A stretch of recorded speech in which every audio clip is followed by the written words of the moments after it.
네, 안녕하세요. 이번 시간에는 천재밥 교과서 1-1의 언어 예절과 화법의 다양성에 대해서 공부해 보도록 할게요. 자, 학습 목표가 언어 예절이에요. 언어 예절이란 상황과 대상에 맞는 말하기를 하는 것, 즉 상대를 존중하고 배려하는 말하기에 대해서 배우는 거고요. 화법의 다양성이란 우리가 말하는 방식은 개인의 성향에 따라서 또 세대에 따라서 지역에 따라서 말하기 방식이 다르죠. 이런 것을 잘 이해하면 우리가 원만한 관계를 유지할 수 있잖아요. 그런 것에 대해서 학습해보는 단원입니다. 따라서 이 언어 예절은 상대를 존중하는 말하기 방식이잖아요. 이 존중하는 상대를 배려하고 존중하는 말하기 방식, 이러한 언어 예절을 다른 말로 대화의 원리라고 합니다.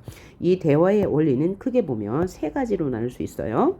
첫째는 공손성의 원리, 둘째 협력의 원리, 그 다음 순서 교대의 원리인데요.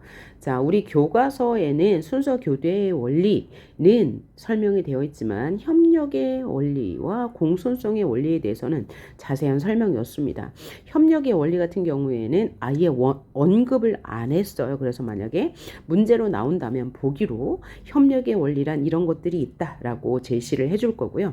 공손성의 원리에 대해서는 날개 부분에 살짝 설명만 돼 있기 때문에 그냥 지나칠 수 있는데, 문제는 대화 상황, 담화 상황을 주고 어떤 사람의 말하기 방식이 옳으냐, 틀리냐, 혹은 대화 상황에서 그 보기에 나오는 어떤 사람이 어떤 경륜을 어겼냐, 이런 식으로 나오거든요. 그래서 얘는 반드시 숙지를 하셔야 되고 가장 많이 나오는 게 바로 이 공손성의 원리입니다.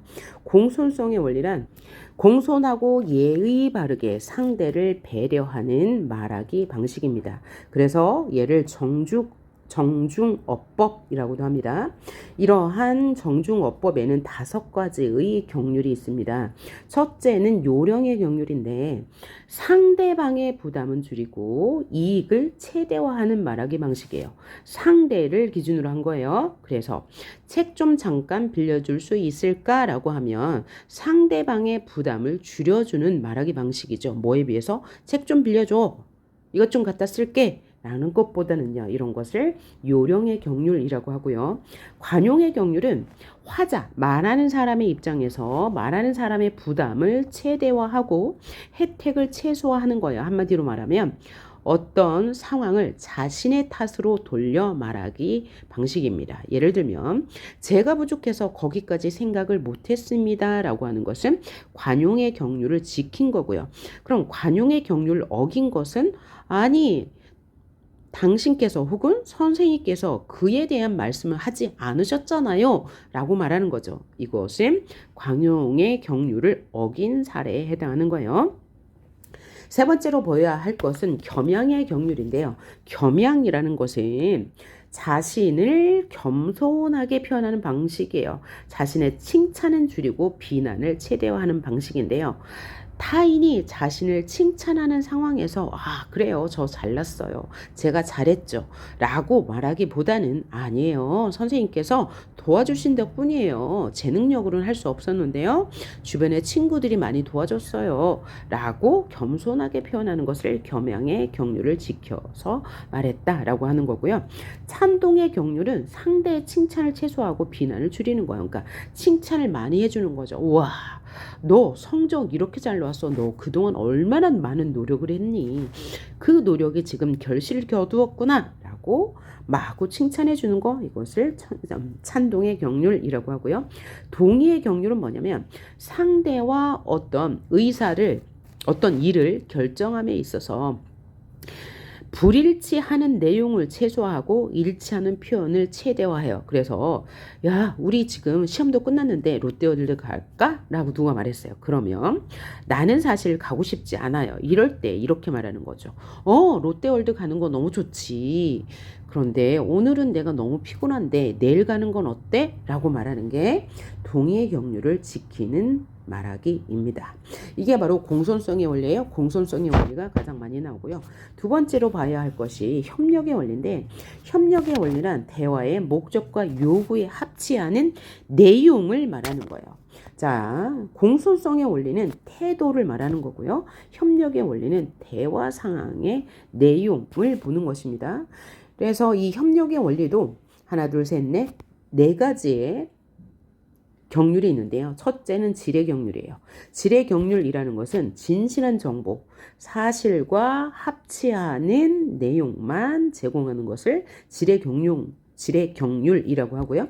양의 경률은 지나치게 적은 양이나 지나치게 많은 양의 정보를 제공하지 않고 적절한 양을 제공하는 말하기 방식을 양의 경률이라고 합니다. 관련성의 경률은 대화의 목적이나 주제와 관련된 이야기만 하는 거예요. 주제에서 벗어난 이야기를 하지 않는 것을 관련성의 경률이라고 하고요. 태도의 경률은 모호성이 있는 표현이나 중의적 표현을 삼가하고 하지 않고 지양하고 간결하게 말하는 것을 태도의 경률이라고 해요. 그런데 우리는 일상적으로 말할 때 이 협력의 원리를 모두 지켜서 말하진 않습니다. 의도적으로 대화의 원리를 위반하는 경우도 있어요. 이런 것을 우리는 함축 대화라고 하는데요.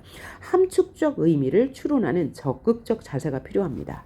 이런 것들은 관련성의 경륜을 어기는 사례인데요. 예를 들면 심각한 상황을 잠시 접어두고 화제를 전환할 때 많이 쓰이죠. 자, 예를 들어서 친구들끼리 지금 우리 수행평가 그가 있는데 각자 역할을 정해야 돼요.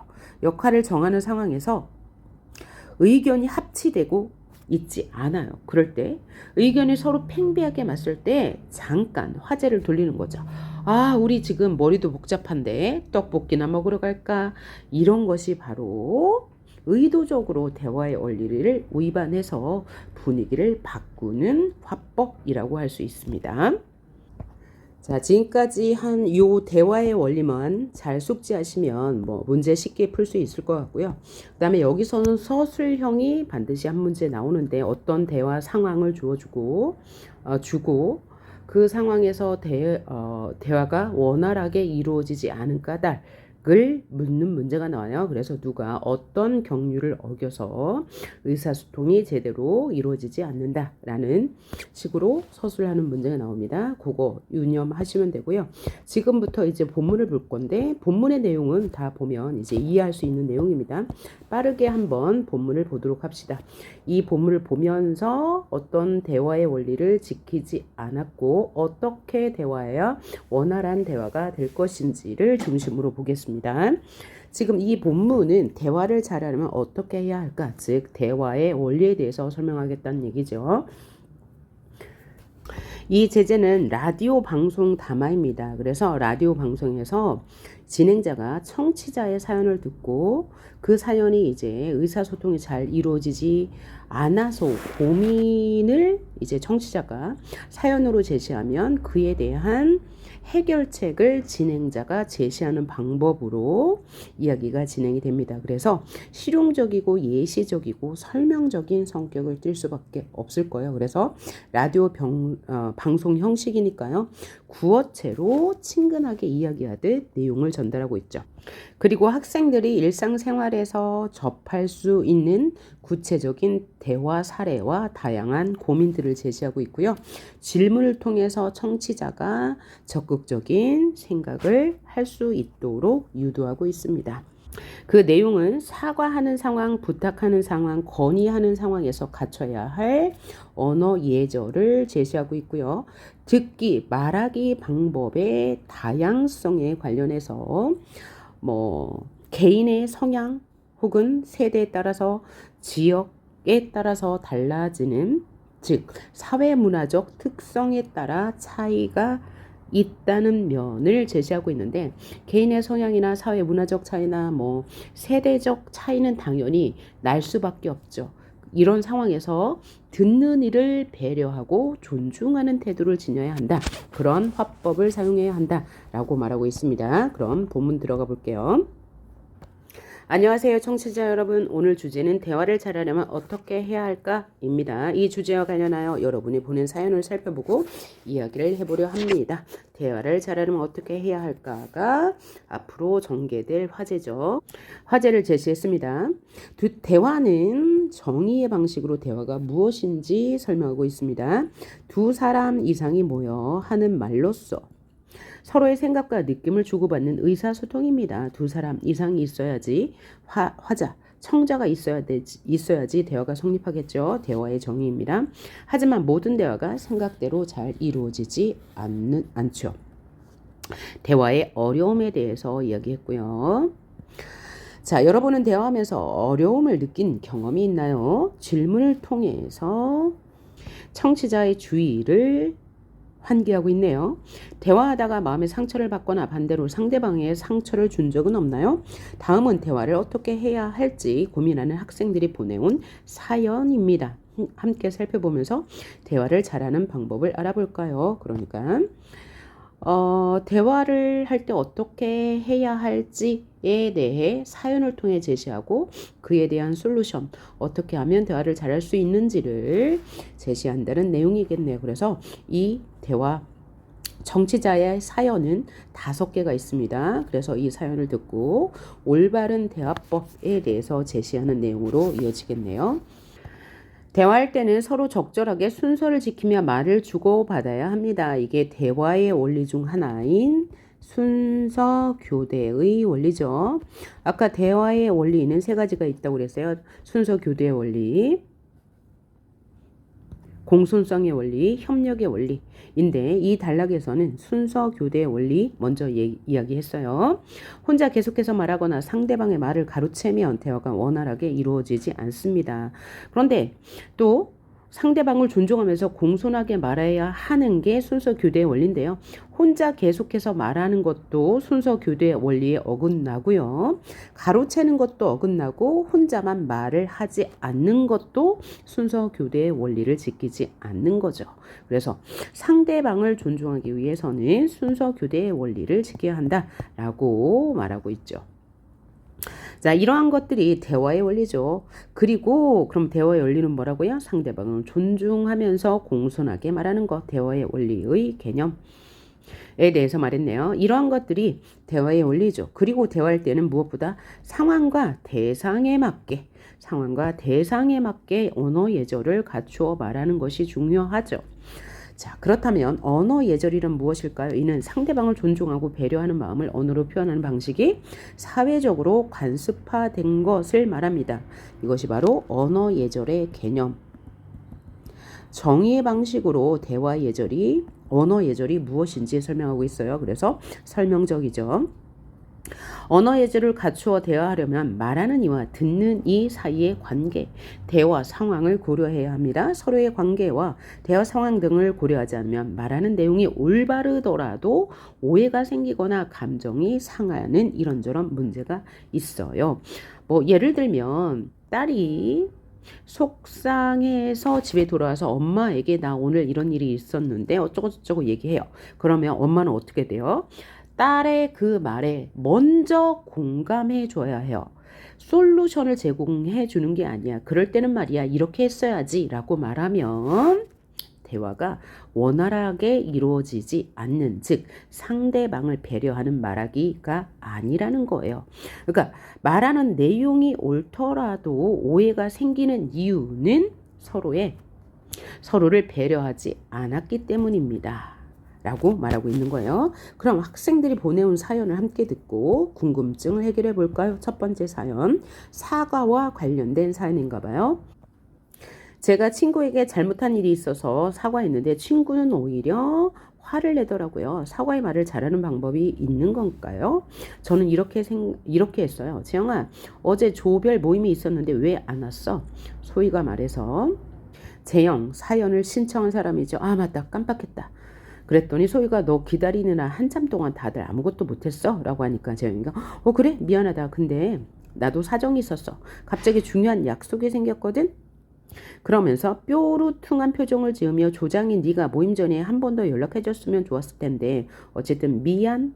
이라고 말했더니 너 정말 미안한 거 맞니? 라고 소희가 오히려 화를 냈어요. 그래서 재영이는 사과를 했는데 오히려 친구가 화를 낸 이유에 대해서 물었는데요. 그 이유가 무엇 때문인가요? 사과를 할 때는 공손성의 원리에 따라서 진심을 담아 말해야 하죠. 그리고 진심이 묻어나지 않으면 오히려 상대가 불쾌할 수 있어요. 그러므로 변명처럼 느끼는 말을 하지 않아야 되는데 재영이는 이렇게 말했죠. 미안하다. 근데 나도 사정이 있었어. 갑자기 중요한 약속이 생겼거든. 이게 바로 변명이죠. 그러면서 뾰루퉁한 표정, 비언어적 표현을 쓰면서 상대를 기분 나쁘게 했죠. 게다가 네가 모임 전에 한 번 더 연락해 주었으면 좋았을 텐데 말이야 라고 상대에게 오히려 탓을 하면서 말하고 있어요. 이것은 공손성의 원리에 맞지 않죠. 그리고 마지막에는 어쨌든 미안이라고 하면서 억지로 사과하는 듯한 느낌을 주고 있죠. 그래서 오히려 사과를 했는데도 오히려 더 상대가 화를 나게 됐습니다. 따라서 사과를 할 때는 이렇게 해야 되죠. 잘못을 구체적으로 밝혀야 합니다. 사과할 때 요령. 첫 번째, 잘못을 구체적으로 밝히고 미안하다는 표현을 분명하게 해야 돼요. 사과를 할 때는 자신이 무엇을 잘못했는지 구체적으로 말하는 것이 좋아요. 그래야 자신이 잘못을 명확하게 알고 있다는 것을 나타낼 수 있고요. 상대방에게 미안하다는 표현을 그래서 분명히 해야 돼요. 그리고 앞으로 같은 잘못을 반복하지 않겠다는 말까지 하면 사과의 마음을 더욱더 잘 전달할 수가 있어요. 두 번째는 변명을 늘어놓거나 상대방을 탓하지 말아야 되는데 재영이는 그렇게 하고 있네요. 미안해. 그런데 나는 이런 식으로 변명을 늘어놓으면 안 되고요. 잘못의 원인이 상대방에 있다고 탓하면 안 되죠. 그래서 그렇게 하면 자신의 잘못을 회피하려는 인상을 줄 수 있어요. 또한 상대방의 기분을 상하게 할 수 있으므로 이와 같은 말을 하지 않아야 되고요. 세 번째는 준언어적, 비언어적 표현을 주의해서 사용해야 해요. 대화에서 말의 내용 못지않게 중요한 것이 말의 속도, 어조, 목소리, 크기 등과 같은 준언어적 표현이죠. 준언어적 표현이란 어조, 목소리 등을 말하는데 준언어적 표현이라고도 하고 반언어적 표현이라고도 하죠. 이런 것을 적절히 사용해야 하고요. 또 표정, 몸짓, 시선 이런 것은 뭐예요? 비언어적 표현이죠. 이런 것도 적절히 활용해야 합니다. 그리고 딱딱한 목소리로 말하거나 언짢은 표정을 지으며 말하면 딱딱한 목소리는 뭐에 해당해요? 딱딱한 목소리니까 준언어적 표현을 적절히 사용해야 한다고 말하고 있고요. 언짢은 표정은 비언어적 표현이죠. 준언어적, 비언어적 표현을 적절히 사용해서 진정한 사과를 해야 합니다. 그래서 이렇게 사과하면 진정성 있는 사과가 되고 관계가 좋아질 거예요. 이렇게 나와 있네요. 소희야, 어제 조별 모임에 참석하지 못해 미안해. 참석을 못한다고 미리 연락하지 않아? 너희들을 기다리게 한 것도 정말 미안해. 그러니까 여기서는 참석하지 못한 이유는 구체적으로 밝히지 않았고요. 미리 연락하지 못해 미안하다 말만 했습니다. 그리고 앞으로 조별 모임에 열심히 참석하고 부득이한 사정이 생겨 모임에 참석하지 못할 때는 꼭 미리 연락할게. 요것은 바로 앞으로는 같은 잘못을 반복하지 않겠다는 의지를 표현한 것이므로 맞네요. 또 부드러운 표정으로 비언어적 표현으로 아까는 퉁명스러운 표정이었는데 부드러운 표정으로 진심으로 사과하는 마음을 전했네요. 맞고요. 여기서 하나 더 보충해야 할 것은 뭐예요? 이것은 적절한 사과이긴 하나 참석하지 못한 이유를 구체적으로 밝히지는 않았다는 것, 이게 포인트가 되겠습니다. 다음 사례 볼까요? 부탁과 관련한 명찬이의 사연을 한번 들어볼게요. 자, 부탁할 때에도 방법이 있나요? 제가 부탁하면 상대방이 기분 나빠하는 것 같아요. 저는 이렇게 말했어요. 연우야, 오늘 나 대신 교실 청소 좀 해줘. 그랬더니 연우가 나 오늘 옆반 애들이랑 축구 시합을 하기로 했는데 무슨 일 있어? 그랬더니 명찬이가 그냥 좀 바빠서 그래. 째째하게 굴지 말고 말 좀 해줘.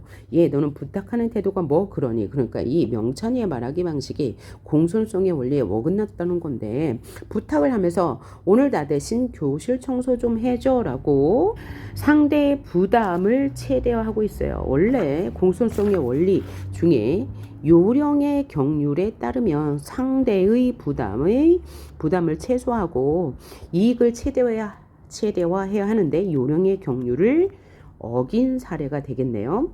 그리고 나서 또 그냥 좀 바빠서 그래. 부탁하는 이유를 밝히지 않았어요. 째째하게 굴지 말고 해줘. 이건 뭐야? 상대를 비난하면서 말했습니다. 이렇게 상대에게 부탁하면 부탁을 들어주지 않겠네요. 따라서 이렇게 상대에게 부담을 주는 표현을 줄이고 부탁을 정중하게 하려면 이렇게 하면 되죠. 상대방의 상황을 먼저 파악해야 되는 거예요. 부탁은 상대에게 어떤 것을 요청하는 말하기이므로 상대방이 그 청을 들어줄 수 있는 상황인지를 먼저 살피고 상대방의 처지를 살펴야 하는데 상대방의 처지를 고려하지 않고 자신의 요구만 앞세워 말한다면 상대방의 기분을 상하게 할 수 있죠. 두 번째는 상대방이 부담을 덜 느끼도록 공손하게 말하는 게 바로 요령의 경률이죠. 요령의 경률을 지켜서 말해야 합니다. 부탁할 때는 상대방이 부담을 덜 느끼도록 공손한 표현을 사용하는 것이 좋아요. 그래서 의문형으로 괜찮다면 뭐뭐 할 수 있어? 와 같은 표현이나 조금, 잠깐만 등과 같은 표현을 사용하면 상대방이 부담을 덜 느낄 수 있죠. 그 다음에 부탁하는 까닭을 구체적으로 밝혀야 합니다. 부탁하는 까닭을 설명하지 않은 채 무턱대고 부탁하면 상대방은 부탁하는 상황을 이해하기가 어렵죠. 때에 따라서는 상대방에게 무례하다는 느낌도 줄 수 있어요. 따라서 이렇게 바꾸면 좋을 것 같아요. 연호야, 혹시 수업 끝나고 시간 좀 있니? 오늘 멀리 사는 친척분들이 집에 오시는 날이라 일찍 가봐야 돼. 이게 부탁하는 이유가 되겠죠. 하필 내가 오늘 교실 청소 당번이라 그래서 네가 괜찮다면 나 대신 교실 청소를 해주면 좋겠는데 그렇게 해줄 수 있을까? 라고 부드럽게 상대에게 부탁하고 있네요. 그러면 상대방이 이해하고 공감해서 부탁을 들어줄 가능성이 크겠네요. 자, 이렇게 부탁할 때의 언어 예절을 살펴보았습니다. 그런데 살다 보면 누군가에게 어떤 것을 건의할 때가 있습니다. 학생들은 주로 학교에서 선생님께 건의를 하는 일이 많지요. 건의는 부탁과 마찬가지로 상대에게 부담을 줄 수 있어요. 따라서 건의할 때에도 부탁할 때처럼 상대방의 상황을 살피고 공손하게 말해야 합니다. 특히 공적인 상황에서 건의할 때는 적절한 높임 표현을 사용해야 한다는 점에 유의하여 정중한 태도로 말해야 합니다. 뭐 예를 들면 학교에서 혹은 어디에서 수업을 하는 상황인데 칠판에 있는 글씨가 잘 안 보여요. 그러면 정중어법을 사용한다면 제가 시력이 안 좋아서 그러는데 글씨를 좀 크게 써주실 수 있을까요? 라는 표현이죠. 이런 표현을 우리는 뭐라고 그래요? 관용의 경률이라고 하죠. 그래서 건의할 때는 관용의 경률을 지켜서 말해야 한다. 혹은 뭐 어떤 선생님이 무엇에 대해서 설명을 했는데 그 설명을 자신이 잘 이해하지 못했다며 선생님 그게 무슨 말이에요? 라고 하는 것보다는 제가 이해가 좀 짧았어요. 한 번 더 말씀해 주실 수 있을까요? 이런 식으로 관용의 경률, 자신의 탓으로 들려서 건의를 한다면 훨씬 더 대화가 성공적으로 이루어질 수 있겠죠. 그래서 지금까지 요 단락까지 대화의 원리, 순서 교대의 원리와 공손성의 원리에 대해서 이야기했고요. 또 언어 예절을 갖추어 말한다는 것은 상대방에 대한 배려와 존중을 하는 표현을 한다는 거예요. 그리고 듣는 이와의 관계와 상황을 고려해서 말해야 한다. 여기서 지금까지 해서 가장 많이 시험에 나오는 것은 이거죠. 첫째는 수업 끝나고 시간 좀 있니? 라고 이렇게 정중하게 부탁하는 거. 나 이것 좀 해줘 라고 하는 것은 뭘 어긴 거라고요? 요령의 경륜을 어긴 거라고 했고요. 그 다음에 앞에서 부탁하는 상황에서는 비언어적, 준언어적 표현을 적절히 사용하여서 자신이 사과하는 마음이 진정성 있게 드러나게 하려면 사과하는 이유를 구체적으로 밝혀야 하고 앞으로는 그렇지 않겠다는 의지를 보여야 한다고 했고요. 자, 사과할 때 이렇게 상대의 탓으로 말하는 것은 대화의 원리에 맞지 않아요. 그래서 자신의 탓으로 돌려 말해야 되는데 자신의 탓으로 말하기의 공손성의 원리는 뭐라고요? 관용의 경륜을 지켜야 한다. 근데 여기는 지키지 않았죠. 그래서 얘를 관용의 경륜을 지켜서 말하기로 바꾼다면 내가 모임 전에 연락을 먼저 했어야 했는데 연락하지 못해서 미안해. 내가 부족했어 라고 해야지 관용의 경륜을 지킨 것이다 라고 볼 수 있네요. 어떤 경륜인지 꼭 체크하셔야 됩니다. 어떤 경륜을 지켰는지 어겼는지. 그 다음 볼게요.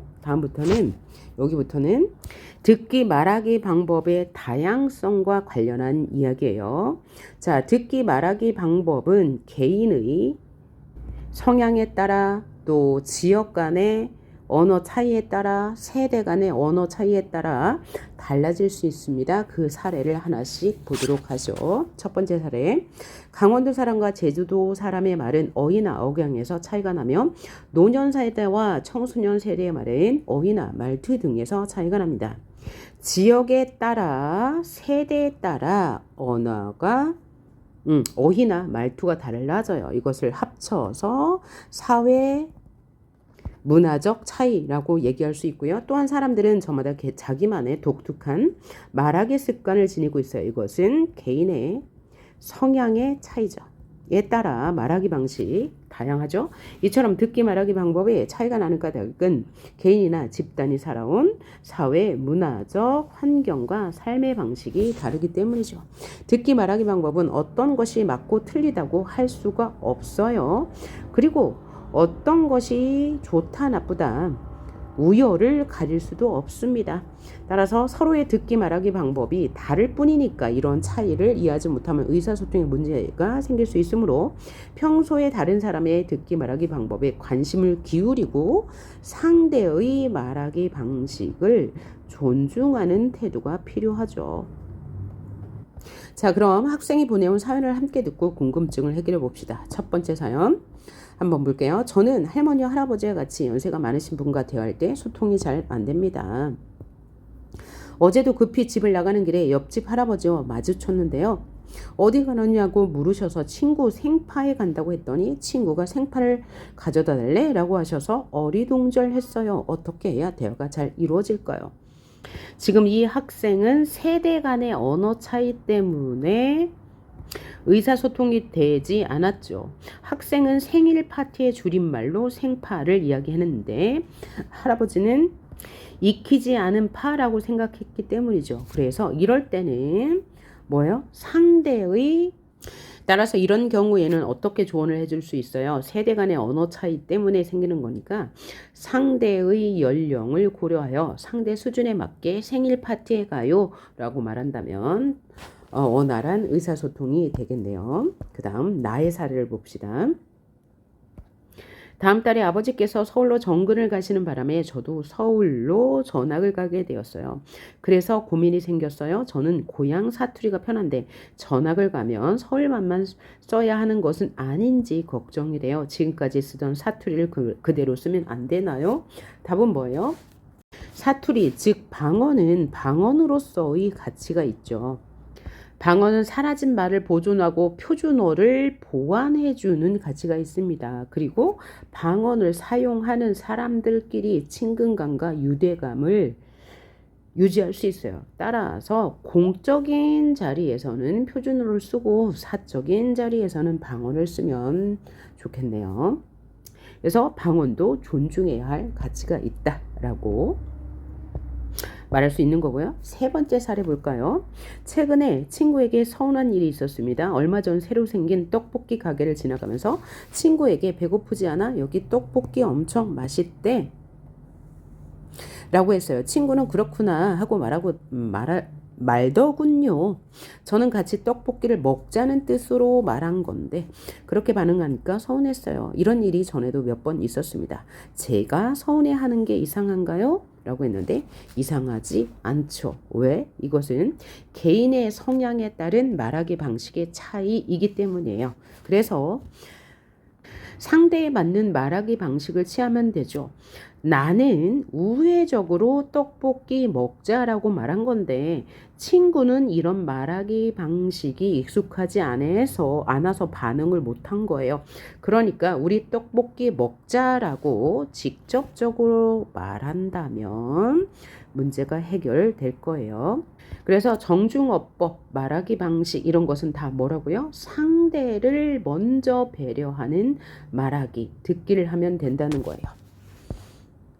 이에 대한 내용을 밑에서 계속 얘기하는데요. 빨리 읽고 넘어가도록 합니다. 개인이나 집단에 따라 듣기 말하기 방법이 다양함을 이해하고 존중하는 자세가 필요하죠. 첫째, 사회문화적 특성에 따른 다양성을 존중하고 이해해야 돼요. 듣기 말하기 방법은 세대나 지역, 사회문화적 특성에 따라 다를 수 있으므로 그 차이를 이해하고 존중해야 합니다. 우선 청소년 세대는 신어, 준말 등을 자주 쓰고 노년 세대는 예스론만을 많이 써요. 이런 말들은 그 세대의 문화가 반영된 것이므로 서로의 표현을 이해하고 존중하는 태도가 필요합니다. 그리고 다른 세대에 속한 사람들과 대할 때는 상대가 이해할 수 있도록 배려하며 말해야 되죠. 지역에 따른 말하기 방법의 차이는 지역 방언을 보면 알 수 있어요. 지역 방언에는 그 지역 사람들의 삶의 방식과 정서가 그대로 녹아 있습니다. 그래서 지역 방언은 그 자체로 가치가 있으므로 지역 방언의 특성을 인정하고 존중하는 태도를 지녀야 합니다. 다만 공적인 대화를 할 때는 의사소통을 원활하게 하기 위해 표준어를 사용하는 것이 좋죠. 자, 둘째, 개인적 성향에 따른 차이를 이해하고 존중하면 됩니다. 듣기 말하기 방법은 문화적, 사회적 특성 외에 개인적 성향에 따라서도 다양하게 나타나요. 예를 들면 자기 생각을 말할 때 직접적으로 말하는 사람도 있고 우회적으로 말하는 사람도 있습니다. 이는 개인별 특성일 뿐 어느 것이 낫고 어느 것이 나쁘다고 할 수 없죠. 하지만 상대방이 어떤 듣기 말하기 특성을 지녔는지 고려하지 않고 자기식대로만 대화하면 갈등이 생길 수 있어서 상대에게 맞춘 말하기를 하면 되죠. 그래서 서로를 배려하는 자세를 가져야 한다라고 말하고 있어요. 자, 마지막 지금까지 대화를 잘하려면 어떻게 할까? 대화의 원리라는 주제로 이야기해 보았어요. 라디오 방송 담화를 제재로 예시적이고 실용적이고 설명적이고 친근하게 말하는 듯한 말투로 대화의 원리에 대해 라디오 방송 담화를 소재로 설명해 주었습니다. 자, 그리고 다음엔 가나 두 가지 사례를 통해서 대화가 잘 이루어지지 않는 이유를 찾아서 문제가 되는 표현을 적절한 표현으로 바꾸는 활동 해보도록 할게요. 가를 보면 자매 간에 대화가 나와 있어요. 그래서 강유와 강유의 언니 시진 자매 간의 대화인데요. 강유가 언니에게 옷을 빌려달라고 부탁을 하는 상황인데 강유가 언어 예절을 지키지 않은 탓에 언니 시즈는 부탁도 사과도 들어주지 않는 상황. 그럼 어떻게 고쳐야 될지 함께 볼게요. 자, 옷을 빌리라고 강유가 언니 방에 들어가서 옷걸이에 걸린 외투를 덥석 집으며 언니 오늘 이 옷 빌려줘. 나한테 잘 어울릴 것 같아 라고 얘기했는데 상대에게 부담을 주고 있죠. 그래서 공손성의 원리 중에서 요령의 경륜을 지키지 않았죠. 자, 공손성의 원리 중 요령의 경륜을 지키지 않았고요. 또 하나는 상대방의 상황도 살피지 않았어요.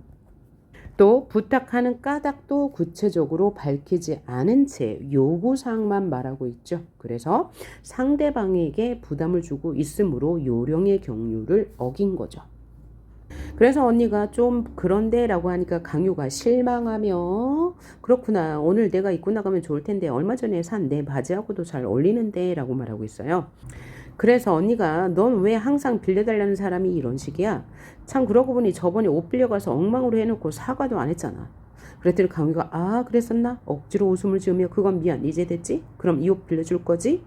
라고 이야기해요. 그랬더니 언니가 기분이 더 상하죠. 뭐라고? 그게 무슨 말이야? 네 말 들으니 빌려줄 마음이 싹 사라졌어.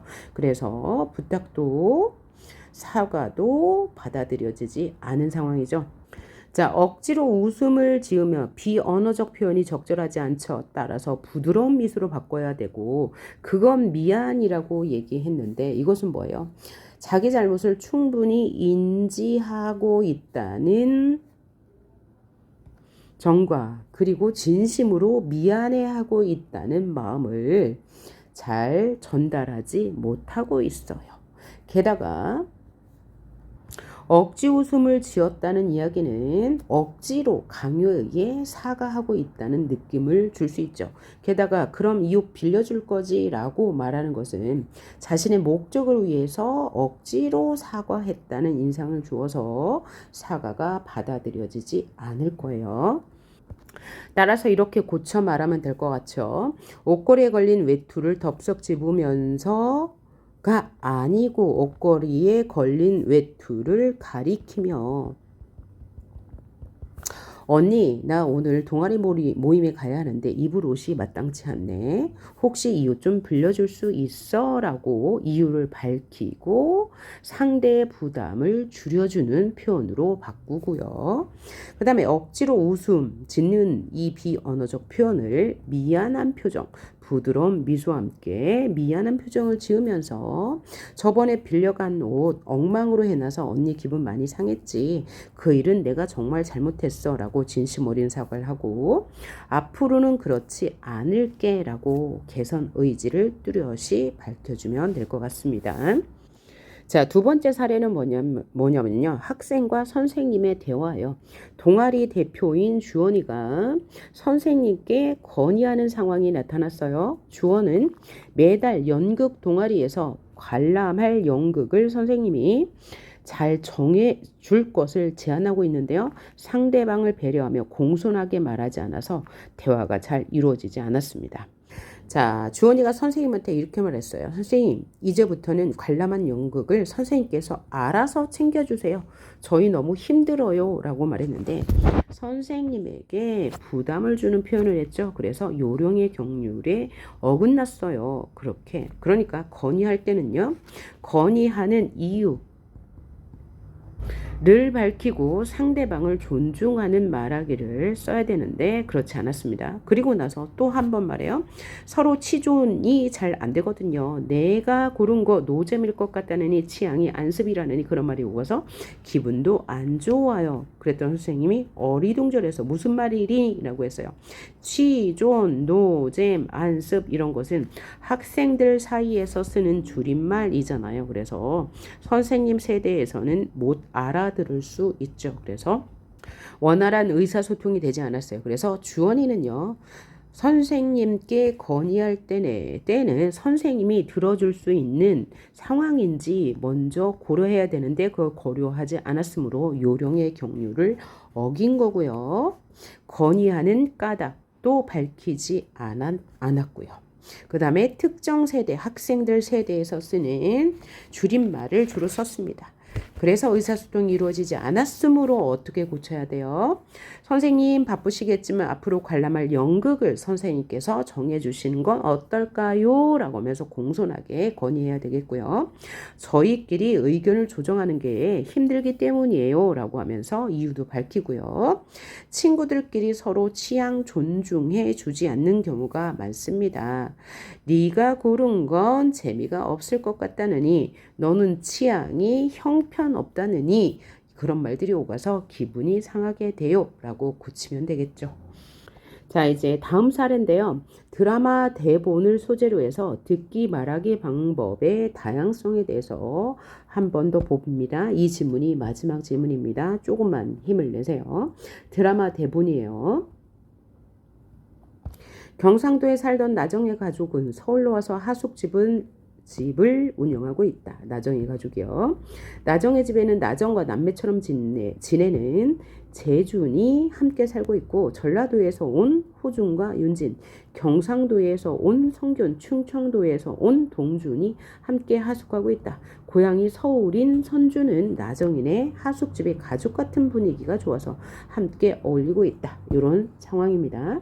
그래서 이 가 상황에서는 남부지방에서는 엄마라는 말이 어떻게 쓰이는지를 알게 된 서울 사람 선준이가 남부지방에서 말하는 어머니라는 말을 긍정적으로 생각하고 나정희 어머니는 그 말을 듣고 선준이의 노력에 친근감과 고마움을 표시한다는 얘기예요. 자, 얼른 읽어볼게요. 자, 아침 서울 하숙집 식탁에서 나정희, 재준, 선준이 하숙생들과 식탁에서 아침을 먹고 있다. 선준이가 그런데 재준 형님은 왜 나정희 엄마한테 어머니라고 하세요? 친엄마도 아니신데? 라고 했더니 호준이가 원래 아랫동네에서 전라도 경상도를 말하겠죠. 다 그렇게 불러. 우리 엄마도 엄마고 친구 엄마도 엄마요.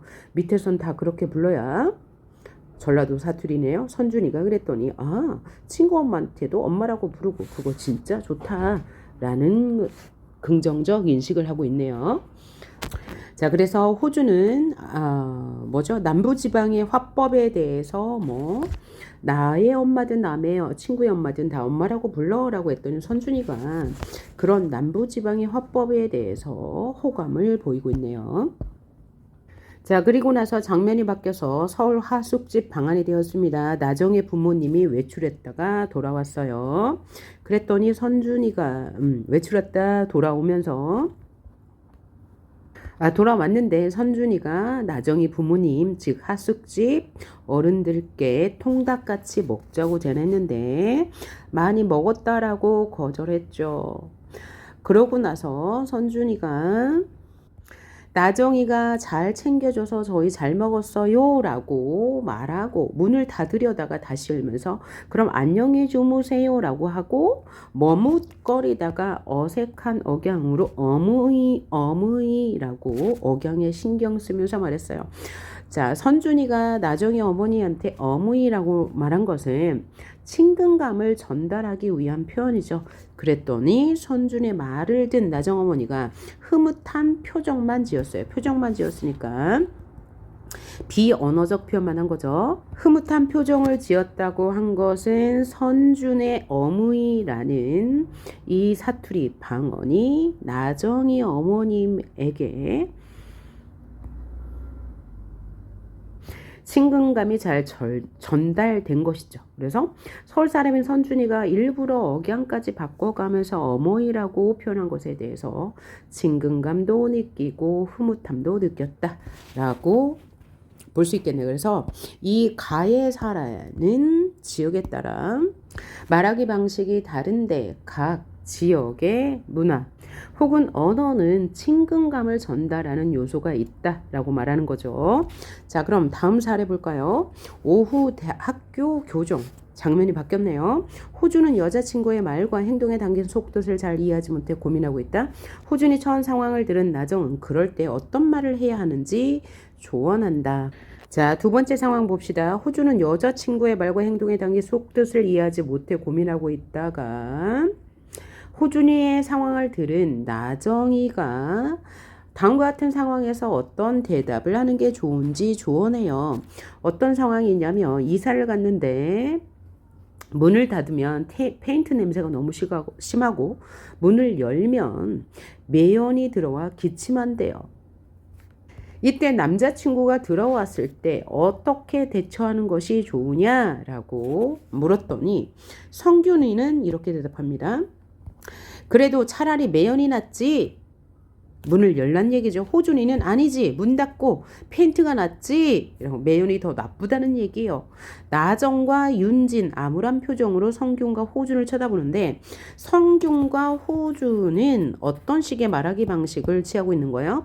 문제의 요인에 초점을 두고 정보 중심의 말하기, 즉 현재 상황을 해결하는 중심의 말하기 방식을 취하고 있는 거죠. 그리고 그랬더니 자, 나정과 윤지는 여자예요. 여자가 암울한 표정으로 성균과 호준을 쳐다보면서 말하는데 동준이가 매연이 만나본디? 라고 하니까 윤진이가 성균, 호준, 동준을 향해 답답해 라고 하면서 공감하지 못하고 있어요.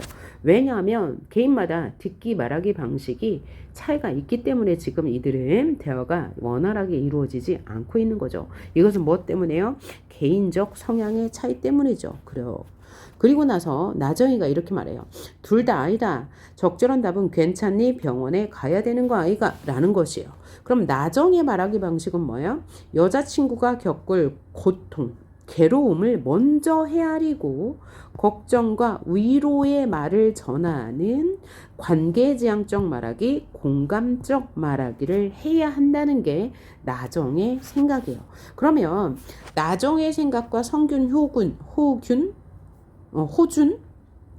생각에 차이점은 무엇 때문입니까? 개인적 성향의 차이라고 할 수도 있는 거죠. 그런데 이게 남녀의 사고방식 차이라고 해도 말은 맞을 것 같습니다. 왜? 남자 성균 호주는 문제 요인을 파헤쳐서 정보 중심적으로 말을 하고 있었죠. 반면에 나정과 윤지는 여자인데 공감적 말하기가 더 중요하다라고 했어요. 그러니까 전제가 뭐냐에 따라 틀린 선지도 맞는 선지도 될 수 있다는 거예요. 뭐는요? 성별에 따른 언어 차이라는 점은요. 그러니까 개인 성향에 따른 언어 차이이다. 그러면 100% 맞는 말이고요. 그런데 성별에 따른 언어 차이이다 라고 할 때는 전제가 무엇이냐에 따라 달라진다는 점을 주목하시고 선지를 모두 비교해 보시는 게 중요합니다.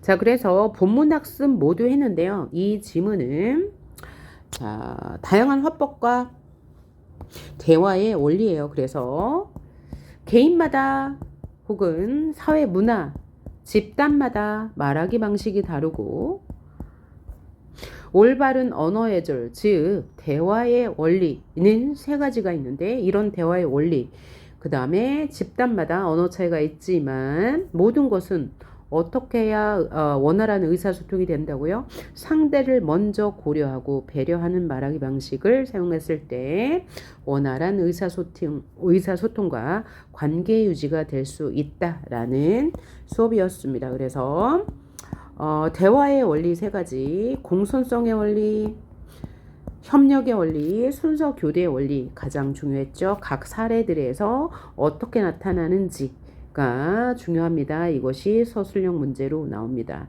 그 다음에 개인에 따라서 집단의 차이에 따라서 말하기 방식은 달라질 수 있는데 상대를 먼저 고려하는 말하기를 해야 한다는 것이 글 전체의 내용이었습니다. 여러분 열공하십시오. 수고하셨습니다.